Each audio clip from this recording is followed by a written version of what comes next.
Al, welcome back. Thank you. How does it feel to be here? Does it feel kind of right back in the groove, or is it some readjusting to be back on a UFC fight week? No, right back in the groove. Feels good. Yeah, the only difference is the Venom fight gear. I like it. Yeah, it's other than that, it's the same kind of fight week. Right back where we left off. Yeah. So can you clear the air on I guess coming on this card? I know you had said maybe originally you weren't sure if you'd be ready to fight on this event, and then obviously ultimately you're here. So what was the process in getting you back in the cage? I just I had a surgery. It was during COVID. I don't know, maybe a year and a half ago, and took a lot longer than the doctors had anticipated me to recover.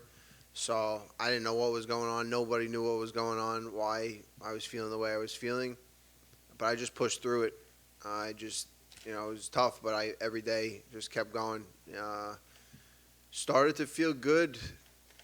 I train people, like in the neighborhood, and started just like moving around with some guys a little bit. Like for a while, I would just train them and kind of sit there and be depressed that they were training, and I was, pushing them and stuff. But then I started moving around with them, and I was like, wow, I'm actually feeling pretty good. So I called Ray, and I was like, Ray, you want to try hitting some pads? He goes, oh, get down here, come on, let's go. So we hit pads, and I felt good.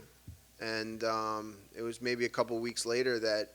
So I started getting into training, slow, not crazy, and then they announced that MSG was happening, and I was thinking about it in the back of my head, and I saw Bobby Green fight, and we were supposed to fight in 2015, and that fight never ended up happening.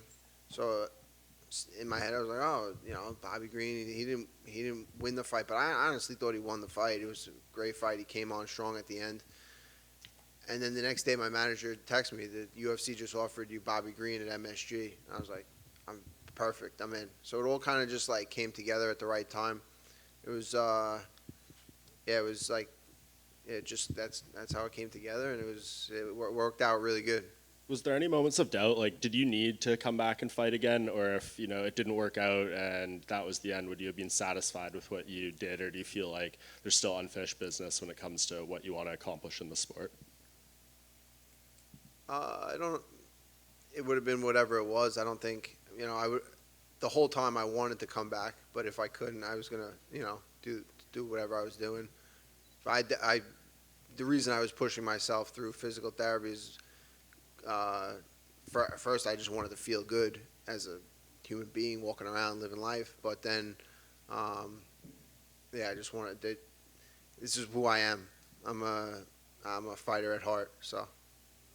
And last thing, you mentioned you were supposed to fight Bobby years ago, so I'm sure you kind of know about his style and what he does in there. He's a guy who, whether it's a win or a loss, it's usually a really close fight, and he feels he's wronged on decisions or things like that. So what do you feel you have to do to go in there and beat him definitively? Obviously, a knockout or a submission would be great, but to kind of create that separation in the fight where it's not extremely close when the 3 rounds are over, if it goes that far. Yeah, I think that's like Bobby Green's thing. He kind of keeps it close, but doesn't. It's almost he's got a really unique style, and he's been fighting often. I'm going in there to fight. I'm not going in there to do anything else. Have a good show or whatever. I'm going in there to fight and win. So I think that's going to be the difference. Oh, to your left over here. Does this kind of feel like a back against the wall situation for you going into this fight?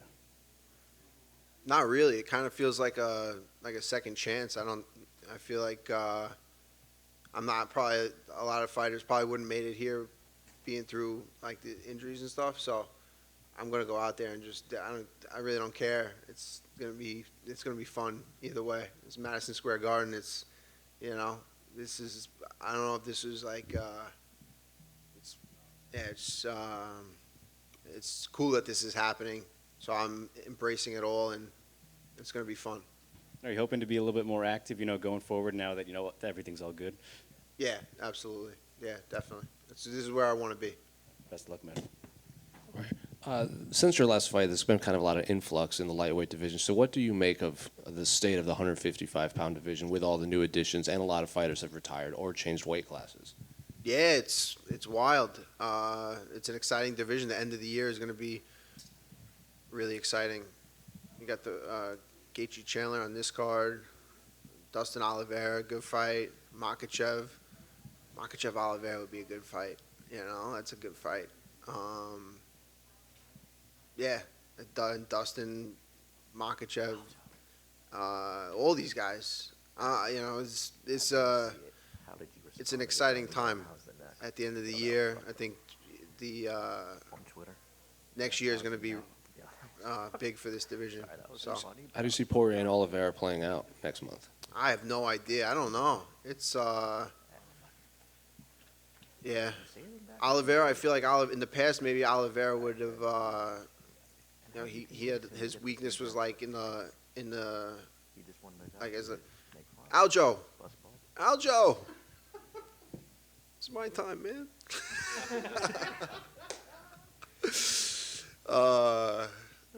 In the past, Oliveira would have like kind of like wilted a little bit, but no, I'm serious, guys. Who's talking over there? I can't think. I have trouble thinking, in general. But I don't know. Oliveira was he's gotten better with that. He's like he went through adversity in the last fight. So yeah. Al, over here on your right. Tell us about the back and forth with Gaethje, and why does he think that you need a better manager? We were supposed to fight. They offered me the fight, and they were paying. They weren't. I wasn't happy with what I was getting paid. Justin Gaethje's a tough guy. You going to war with that guy? This was a while back. I was still on like my first contract or something. So I told them the number that I wanted to get paid to fight him. It wasn't unreasonable. It was very reasonable compared to what other people were getting paid in the division. And the UFC, he chose to fight James Vick instead. I had messaged him and said, "Don't fight anybody else. Fight me.